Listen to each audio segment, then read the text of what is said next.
Assalamualaikum warahmatullahi wabarakatuh. Halo teman-teman, kami dari kelompok 8 yang beranggotakan 3 orang. Saya Marisa Indah Puspita. Saya Sarifah Putri Aminah Pohan. Saya Ilham Hairi. Kami akan membuat video mengenai konsep wadiah. Jadi tonton terus ya. Konsep wadiah dari segi pengertian. Al-wadiah adalah titipan murni dari satu pihak ke pihak lain, baik individu maupun badan hukum yang harus dijaga dan dikembalikan kapan saja si penyimpan menghendakinya. Barang titipan dalam fikih dikenal dengan sebutan wadiah. Menurut bahasa, wadiah ialah sesuatu yang ditempatkan bukan pada pemiliknya, supaya dijaga.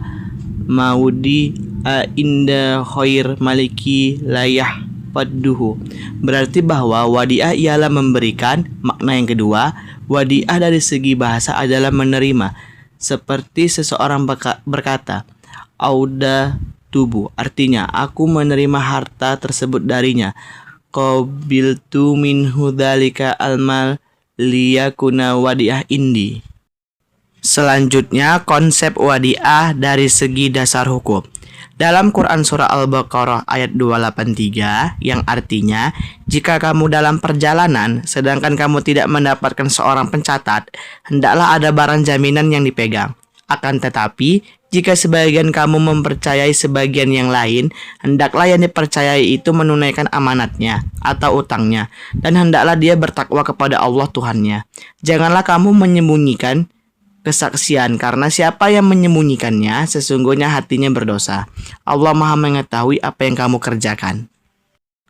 Dasar hukum selanjutnya yaitu pada hadis Nabi Muhammad yang diriwayatkan oleh Abu Hurairah radhiyallahu anha, yang artinya, tunaikanlah amanat yang memberikan amanat kepadamu. Janganlah berlaku khianat pada orang yang mengkhianatimu.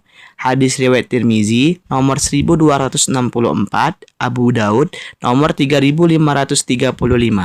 Selanjutnya ada rukun dan syarat wadiah. Rukun wadiah yaitu setiap kegiatan baik dalam rangka ibadah dan muamalah pasti memiliki rukun yang menyertainya. Berikut ini rukun-rukun akad wadiah menurut jumhur ulama. Yang pertama, mudi atau orang yang menitipkan barang. Yang kedua, wadi'i atau orang yang dititipi barang. Yang ketiga, wadi'ah atau barang yang dititipkan.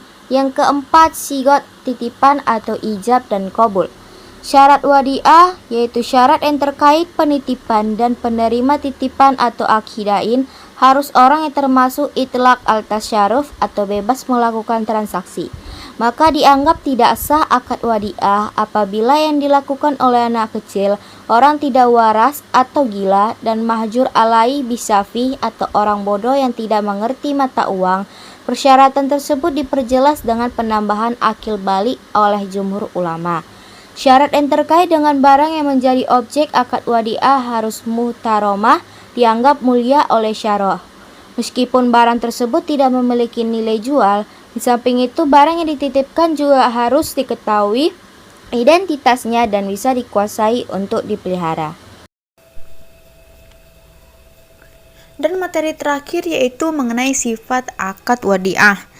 Ulama fikih sepakat mengatakan bahwa akad wadiah bersifat mengikat kedua belah pihak.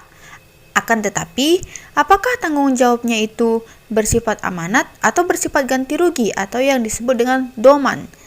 Ulama fikih sepakat bahwa status wadiah bersifat amanah dan bukan doman, sehingga semua kerusakan penitipan tidak menjadi tanggung jawab pihak yang dititipi, tapi berbeda dengan kerusakan itu yang disengaja oleh orang yang dititipi.